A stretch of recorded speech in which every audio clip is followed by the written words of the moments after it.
इसका तात्पर्य है कि भागवत कथा नहीं है, भागवत कथा सार है।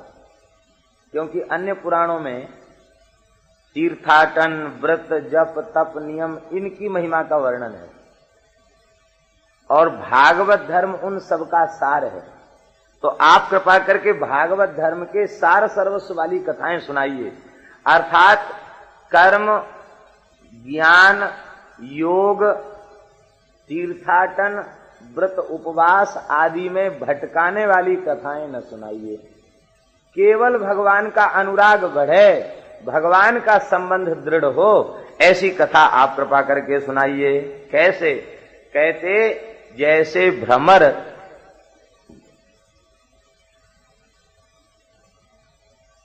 पुष्पों के रस को लेता है, बगीचे में जाकर विभिन्न पुष्पों के रस को प्राप्त करता है और पुष्पों का रस लेकर के अपने छत्ता में उड़ेल देता है। भिन्न भिन्न प्रकार के पुष्पों का रस लेकर के अपने छत्ता में उड़ेल देता है। विदुर जी का एक नाम छत्ता है, छत्ता है ना विदुर जी का एक नाम। तो लोक भाषा में जिसे छत्ता कहते हैं, मानो विदुर जी कह रहे हैं कि भगवान आप तो भ्रमर हैं और वेद पुराण ये सब जो हैं पुष्प हैं और मैं छत्ता हूं, तो आपने जो रस अपने भीतर इकट्ठा किया है आप उसे उड़ेल दीजिए। प्रसन्न हो गए हैं श्री मैत्रेय जी महाराज और मैत्रेय जी ने कहा कि भगवान मैं साधु पृष्ठम त्वया साधो लोकान साध्वनुगृह्णता कीर्तिम वितन्वता लोके आत्मनोधोक्षजात्मनः। हे महात्मन, आपने बहुत उत्तम प्रश्न पूछा और उत्तम प्रश्न ही नहीं पूछा, आपने मेरे ऊपर कृपा करुणा करके यह प्रश्न पूछा है। केवल कहने वाले का उपकार नहीं है, वस्तुतः जिसने भगवान के चरित्र के संबंध में जिज्ञासा की विशिष्ट उपकार उसका है। आप सब श्रवण न करना चाहते तो इतना समय प्रमाद में जाता कि नहीं? ऐसी भजन में रुचि है नहीं कि इतने समय तक हम तन्मयतापूर्ण भगवान का चिंतन कर पाते। तो वस्तुतः भगवान की कथा का अवसर देकर के आप सबने हमारे ऊपर अनुग्रह किया है। देखो कितना भाव है मैत्री जी के हृदय में। कहते विदुर जी, आपने प्रश्न पूछ करके भगवान की कथा सुनाने की बात कह करके आपने हमारे ऊपर कृपा की है, क्योंकि आपने हमारे प्राण वल्लभ भगवान के पवित्र गुणों का स्मरण हमको करा दिया।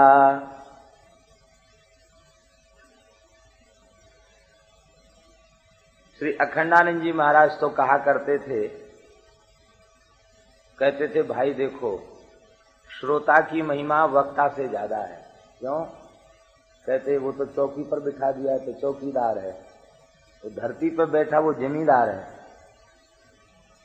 तो जिम्मेदार बड़ा होता, चौकीदार छोटा होता। ऐसा श्री अखंडानंद जी महाराज कहा करते। हरिशरणम।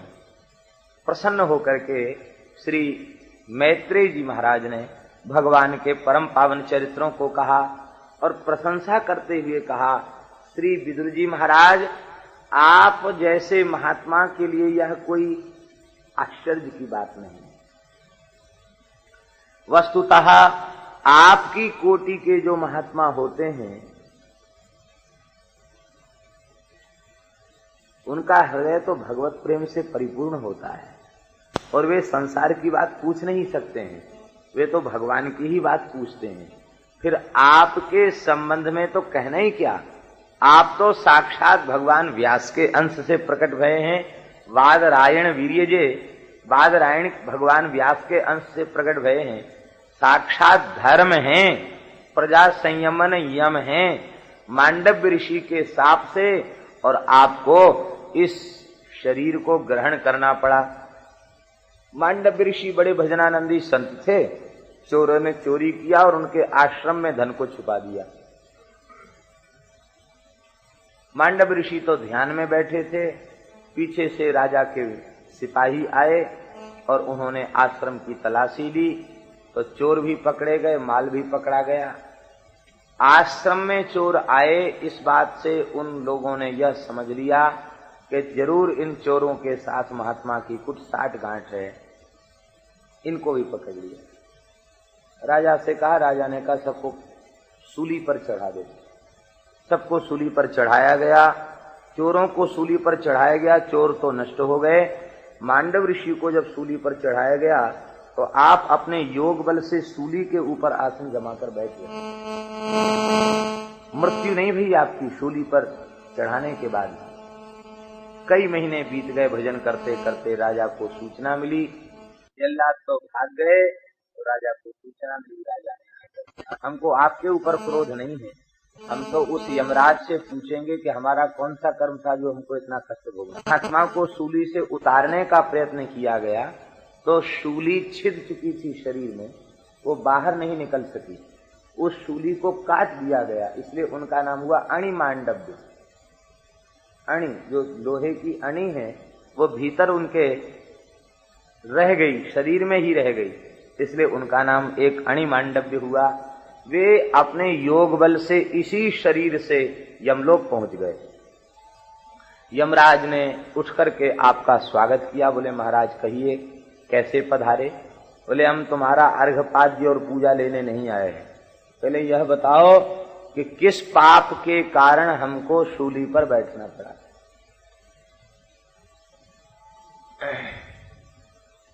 यमराज ने चित्रगुप्त से कहा, लेखा जोखा सबका इन्हीं के पास रहता है, देखिए महात्मा के खाते में कोई ऐसा क्या कर्म है। तो चित्रगुप्त जी ने बताया कि इन्होंने अपने बाल्यकाल में एक कीड़े के पृष्ठ भाग में कांटा चुभो दिया था।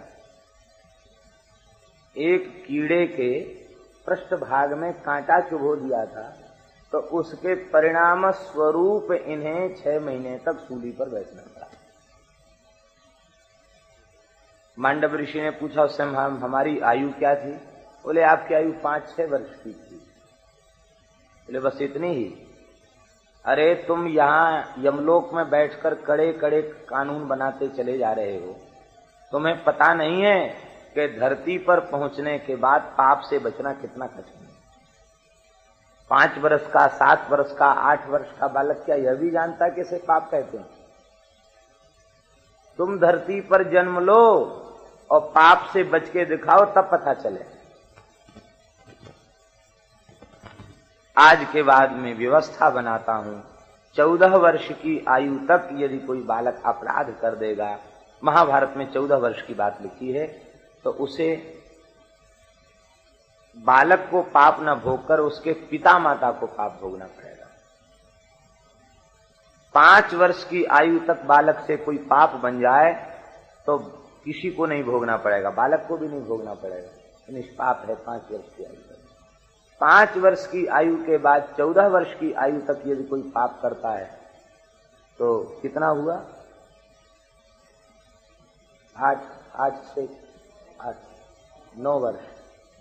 9 वर्ष हुआ। तो 9 वर्ष जो है, 9 वर्ष तक पिता माता की जिम्मेवारी है, 14 वर्ष की आयु तक। क्योंकि 5 वर्ष की आयु के बाद यदि कोई अपराध करता है तो ये पिता माता का अपराध है। लालयेत 5 वर्षाणि 10 वर्षाणि ताड़येत, प्राप्तेत 16 वर्षे पुत्रम मित्रवदाचरे। मनु जी महाराज मनुस्मृति में कहते हैं 5 वर्ष तक लालन करे और 5 वर्ष के बाद फिर 10 वर्षाणि ताड़येत, फिर 10 वर्ष तक ताड़न करे। कोई गलती करे तो उसको सुधारे, डांट के, फटकार के, समझा के, बुझा के सुधारे। और जैसे ही 16 वर्ष से ऊपर हो जाए बालक तो फिर उसको डांट फटकार नहीं करे, फिर तो मित्रवत आचरित, मित्र के समान उसके साथ व्यवहार करे, अर्थात उसका हितैषी बनकर उसको समझावे, फिर मारने से काम नहीं बनेगा। ये व्यवस्था मांडव्य ऋषि ने बना दी। पाप से बचना बड़ा कठिन है। छोटे से छोटे खाते को छोटे से छोटे पाप को खाते में लिख लिया जाता है। लेकिन ये व्यवस्था प्रेमियों के साथ नहीं है, शरणागतों के साथ ये व्यवस्था नहीं है। श्री मलूकदास जी महाराज ने अपनी वाणी में कहा है कि हमारे कर्म का चिट्ठा, खाता, चिट्ठा, बड़े पत्र को चिट्ठा कहते हैं, हमारे कर्म का खाता राम जी के पास गया। राम जी ने कहा, ये किसका खाता है? तुम्हारा? बोले हाँ है, तो सब हमारे ही। तो तुम किसके हो? तो बोले कि हमने कहा कि हे रघुनाथ जी, हम तो तुम्हारे हैं। अच्छा, तुम हमारे हो? बोले हाँ। तुम हमारे हो? बोले हाँ। आपके हैं? संसार के तो नहीं हो? बोले नहीं है। तुम हमारे हो ना? बोले हाँ, हम आपके ही हैं। कहते जैसे ही हमने कहा हम आपके हैं, तो देखत चिट्ठा फाड़ा। उन्होंने उस खाते को देखा भी नहीं, देखते ही हाथ में लिया और फाड़ के फेंक दिया। बोले खत्म, खाता खत्म। ऐसे ही जो भगवान के बन जाते हैं, उनका सब खाता बही फाड़ के गंगा जी में फेंक दिया जाता है। संचित भस्म हो गया, क्रियमाण पवित्र हो गया, प्रारब्ध भी भगवान की कृपा से अनुकूल हो गया। देखो, ये भगवान की शरणागत भक्तों को सुविधा है। और जब तक भगवान के संबंध को दृढ़ता पूर्वक स्वीकार नहीं किया, तब तक सूक्ष्म से सूक्ष्म भोग को भोगना ही पड़ेगा। यमराज समझ गए कि मांडव ऋषि हमको धरती पर भेजना चाहते हैं।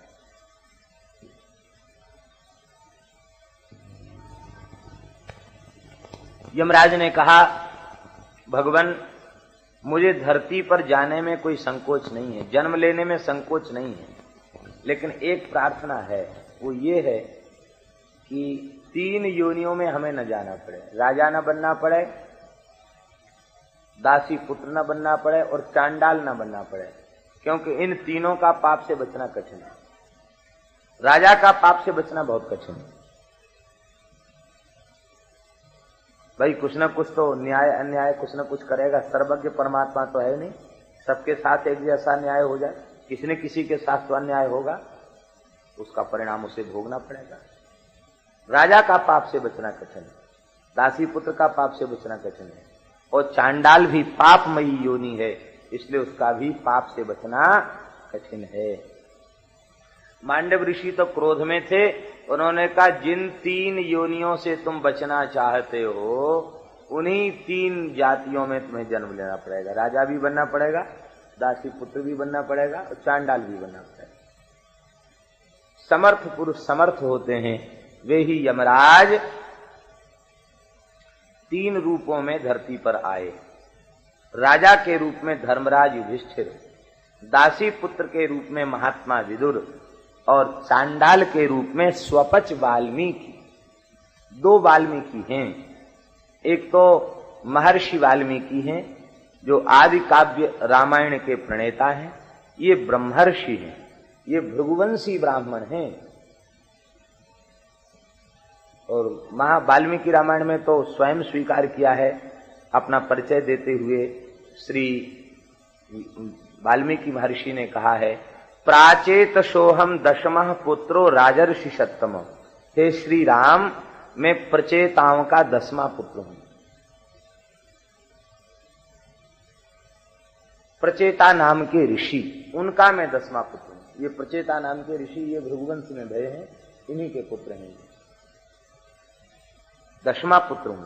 ये ब्रह्मर्षि हैं, लेकिन द्वापर काल में, द्वापर के अंत में एक भक्त वाल्मीकि नाम के स्वपच कुल में उत्पन्न हुए, चांडाल के कुल में उत्पन्न हुए, इनका नाम स्वपच वाल्मीकि हुआ।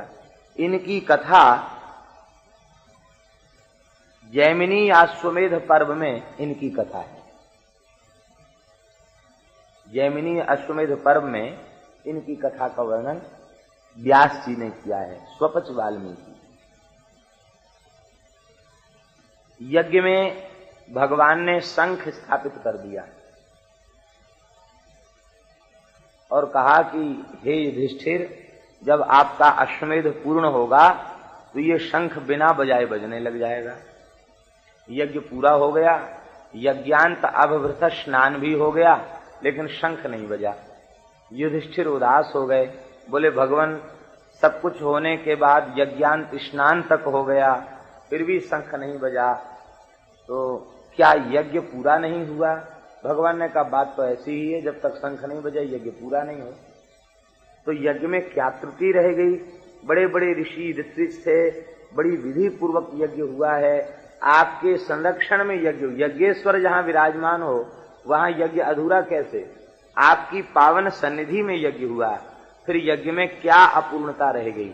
भगवान बोले युधिष्ठिर, किसी ऐसे भक्त ने भोजन नहीं किया जिस भक्त में अभिमान का लेश भी न हो, अभिमान की गंध भी न हो, लेश भी न हो, ऐसे किसी भक्त ने भोजन नहीं किया। युधिष्ठिर ने हाथ जोड़कर कहा प्रभो, ऐसो को भक्त लोक लोकन में पाइए। ऐसा भक्त धरती पर तो मिलेगा नहीं, किसी लोक लोकांतर में ऐसा भक्त होगा। भगवान बोले कि भाई खोजोगे तो सब जगह मिल जाएंगे, सब ही सुलभ सब दिन सब देशा, सेवत सादर समन कलेसा। भगवान के भक्त सुलभ हैं, खोजो तो मिलेंगे, नहीं खोजो तो कहां से मिलेंगे? खोजो तो मिलेंगे। महाराज हम कहाँ खोजें, आप ही बताइए। भगवान ने कहा हम बता तो देंगे, लेकिन भक्त नाराज हो जाएगा, क्योंकि भक्त छिप करके भजन कर रहा है, मैं बता दूंगा तो उसका भजन प्रकाशित हो जाएगा, भक्त को प्रसन्नता नहीं होगी, दुख होगा। युधिष्ठिर ने चरण पकड़ लिए, बोले महाराज ऐसे भक्त का कम से कम दर्शन तो हो और यज्ञ पूर्ण हो, क्योंकि यज्ञ पूर्ण हो, आपका यज्ञ अधूरा रह जाए ये ठीक नहीं, यज्ञ तो पूरा होना चाहिए। भगवान ने कहा चलो कोई बात नहीं, भगत नाराज हो गया तो हम मना भी लेंगे, लेकिन अब तुम भी भगत हो, वो भी भगत है, तो तुम्हारे यज्ञ को तो पूर्ण करना ही है हमको। भगवान बोले कि देखो वो लोक लोकांतर में वो भक्त नहीं है। कहाँ है? कहते वो भक्त तुम्हारे इंद्रप्रस्थ में ही रहता है। अरे नगर में रहता है और हमको पता नहीं, आश्चर्य है। किस मोहल्ले में रहते हैं? बोले वो स्वपचों के मोहल्ले में रहते हैं। स्वपच हैं, चांडाल हैं वो। आश्चर्य हुआ, चांडाल कुल में भगवान का भक्त, इतना बड़ा भक्त। भगवान ने कहा देखो सामान्य बुद्धि भक्त के प्रति मत रखना, भीमसेन और अर्जुन को निमंत्रण देने भेजो। भीमसेन और अर्जुन को न्योता देने भेजा गया। भीमसेन अर्जुन किसी सामान्य काम के लिए थोड़ी जा सकते हैं, दोनों को भेजा। वहां गए तो जैसे स्वपचों की बस्तियां होती हैं वैसी ही थी, लेकिन जब उन स्वपच वाल्मीकि भक्त के यहाँ पहुंचे तो क्या देखते हैं कि उनके घर के परिसर में प्रवेश करते ही अर्जुन और भीमसेन की दिव्य स्थिति हो गई। गौ के गोबर से लिपा हुआ तुलसी का सुंदर बगीचा, और उसके मध्य बैठकर वे भजन कर रहे हैं। इतने प्रेम में विह्वल होकर भजन कर रहे हैं कि उनकी अश्रुधारा से सारी पृथ्वी भीगी हुई है, सारी धरती अश्रुधारा से भीगी हुई है। वहां पहुंचते ही शरीर में दिव्य एक आनंद प्रकट हो गया। ऐसा होता है भजन करने वाले महात्मा, उनका जो साधन का भजन का कक्ष है वहां के परमाणु ही कुछ दिव्य हो जाते। नर्मदा किनारे एक महात्मा गुफा में रह के भजन करते, तो दास के ऊपर एक बार बड़ी कृपा की, बोले आप गुफा में चलिए। तो उनकी सेवा में रहने वालों को बड़ा आश्चर्य हुआ कि गुफा में तो कभी किसी को ले नहीं जाते, हमको भी पता नहीं गुफा में क्या है। महाराज बोले आप चलिए हमारी गुफा में चलिए। तो गुफा में भीतर घुस करके गए तो जाते ही ऐसा विलक्षण अनुभव हुआ, इतनी शांति और इतना आनंद उल्लास वहां प्रकट हो रहा था, अद्भुत। और महात्मा तो मौनी, वे तो बोलते ही नहीं, स्लेट पर लिख करके उन्होंने कहा कि गुफा में चले। गुफा में गए तो वो भी चुप बैठे, हम भी चुप बैठे।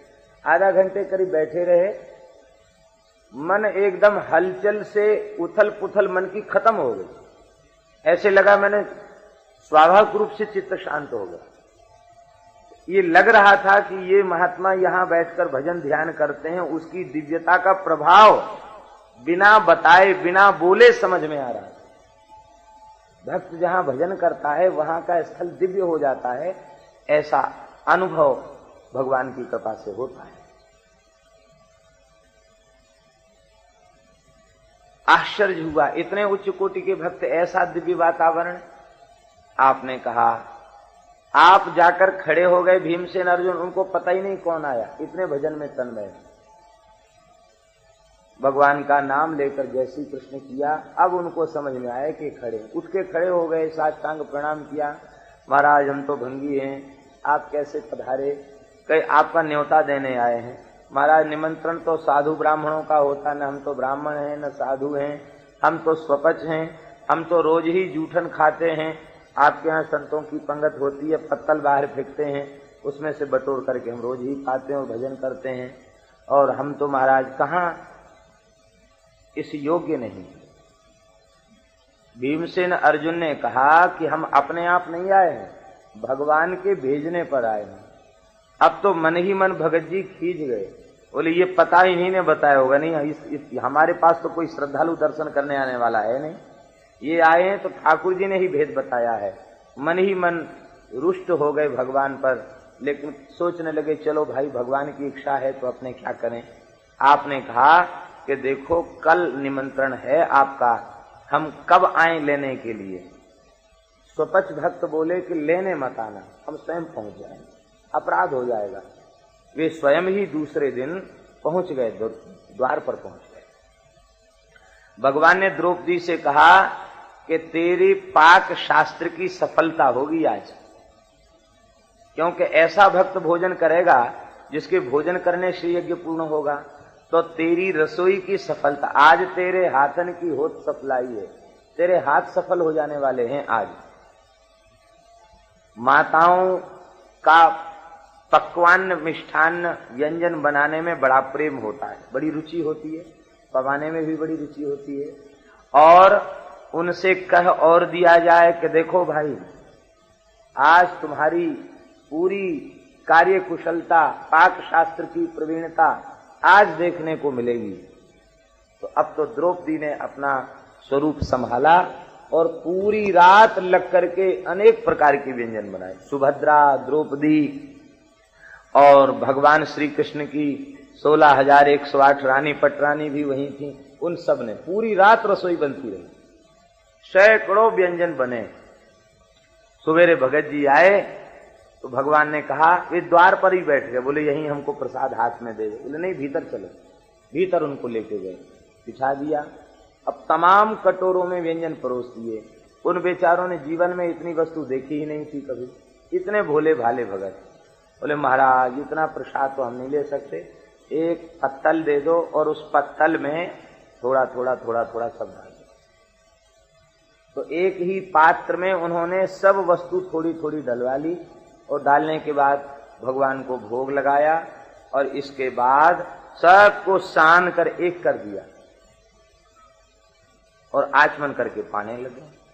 जैसे ही पाना शुरू किया कि शंख बड़ी जोर से भगवान का 5 जन शंख बजने लग गया, लेकिन बजने के बाद तुरंत बंद हो गया। जैसे ही बंद हुआ तो प्रियादास जी इस चरित्र में लिखते हैं कि हरी दंडकी लगाई है, भगवान ने छड़ी लगाई 5 जन को।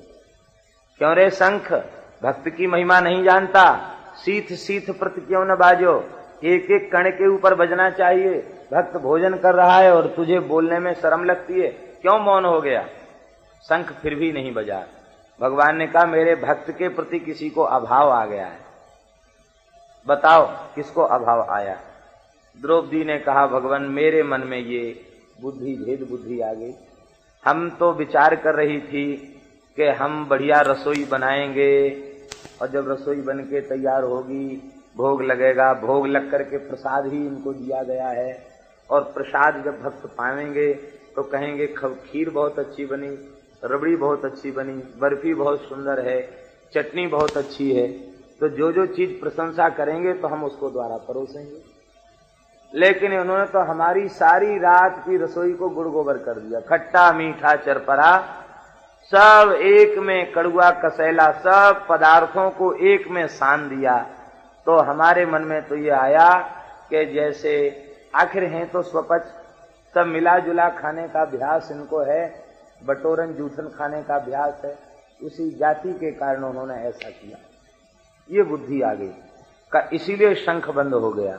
अब इन भक्त से पूछो कि इन्होंने ऐसा क्यों किया। भक्त से पूछा गया आपने ऐसा क्यों किया। उन्होंने कहा देखो, भोक्ता तो एकमात्र श्री कृष्ण है और श्री कृष्ण ने वस्तु का उपभोग कर लिया, तो अब हम उस वस्तु का उपभोग करें ये ठीक नहीं। भोक्ता तो श्री कृष्ण है, उन्होंने स्वीकार कर लिया, अब हमें वस्तु का स्वाद नहीं लेना, पदार्थ का स्वाद तो श्री कृष्ण ने ले लिया क्योंकि वे भोक्ता हैं। अब हमें वस्तु का स्वाद नहीं लेना, अब हमें पदार्थ का स्वाद नहीं लेना, अब तो हमें श्री ठाकुर जी के अधरामृत का स्वाद लेना है। और जितने व्यंजन हैं सब में ठाकुर जी का अधरामृत मिश्रित है, तो हम पदार्थ का स्वाद नहीं ले रहे हैं, हम भगवान के अधरामृत का स्वाद ले रहे हैं। वैष्णव को पदार्थ का स्वाद नहीं, अधरामृत खोजना चाहिए। ठाकुर जी के अधर का अमृत इसमें कहाँ है, अधरामृत का स्वाद ले। और यदि हम ऐसा न करते तो पदार्थ का स्वाद आता, अधरामृत का स्वाद नहीं आता, प्रसाद का स्वाद नहीं मिलता, और फिर प्रसाद का तिरस्कार हो जाता। क्यों? बोले मीठा खाते खाते मन खटाई के ऊपर जलता, खटाई खाते खाते मन कड़ुए के ऊपर चलता, तो हम कहते ये नहीं ये लाओ, ये नहीं ये लाओ। तो जिसको नहीं कर दिया उस प्रसाद का तो तिरस्कार हो गया कि नहीं। वस्तु आई और हमने मने कर दिया, तिरस्कार हो गया। ये प्रसाद के लिए संत लोग प्रसाद पाने बैठते हैं तो क्या कहते हैं, अन्नम ब्रह्म रसो विष्णु भोक्ता देवो जनार्दन एवं ध्यात्वा तुयो भुंगते अन्न दोषैर न लिप्यते। ऐसा ध्यान करके जो प्रसाद पाते हैं उनको अन्न का दोष व्याप्त नहीं होता।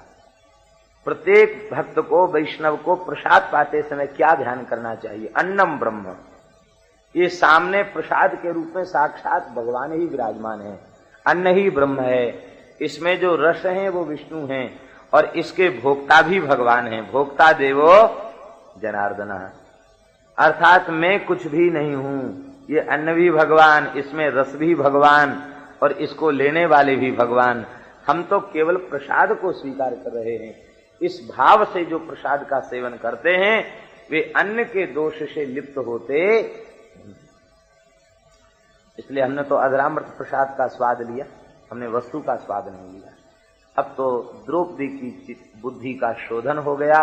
द्रौपदी ने पुनः नमस्कार किया और शंख फिर से बजने लग गया। ये भक्त इस सत्कार को सहन नहीं कर सके और आपने अपने तेज को युधिष्ठिर में विलीन कर दिया। ये महान भगवान के भक्त हुए, स्वपच भक्त। इनका चरित्र वर्णन है। तो आप तो मांडव ऋषि के साप से 3 रूपों में आए हो और यह आपका विदुर स्वरूप विशुद्ध भागवत धर्म को प्रकट करने वाला स्वरूप है। भगवान संकल्प करते हैं और भगवान के संकल्प से भगवान संकल्प पूर्वक काल, कर्म और स्वभाव को भगवान स्वीकार कर लेते हैं।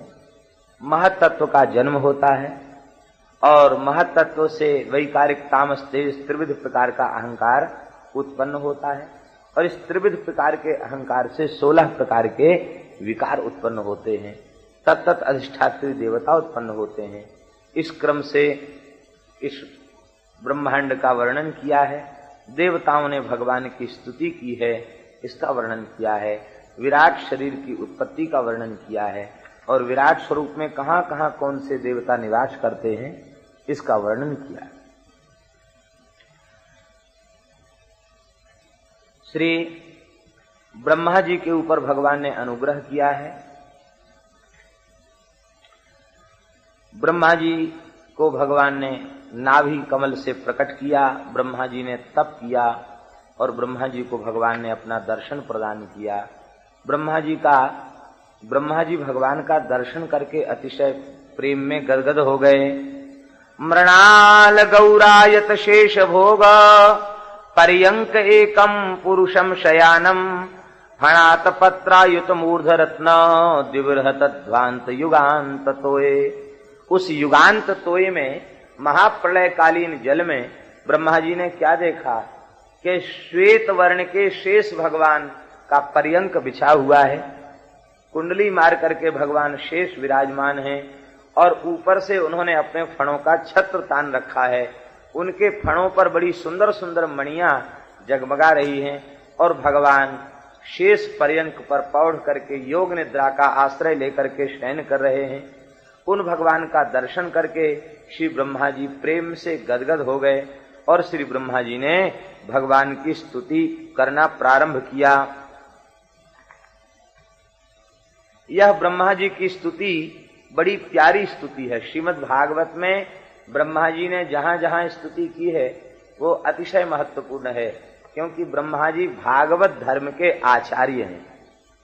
12 महाभागवतों में ब्रह्मा जी प्रथम भागवत हैं। स्वयंभूर नारद शंभु कुमार कपिलो मनु प्रहलादो जनको भीष्मो बलिर्वैयासिकिर्वयम्। प्रथम भागवत हैं श्री ब्रह्मा जी महाराज। इसलिए जब ब्रह्मा जी कुछ कहते हैं तो भागवत धर्म ही उनकी वाणी से प्रकट होता है। ब्रह्मोवाच ज्ञातोऽसि मेद्य शुचिरान्ननु देह भाजाम् न ज्ञायते भगवतो गतिरित्यवद्यम् नान्यत्वदस्ति भगवन्नपि तन्न शुद्धम् माया गुण व्यधिकराद्य दुरुर्विभासी।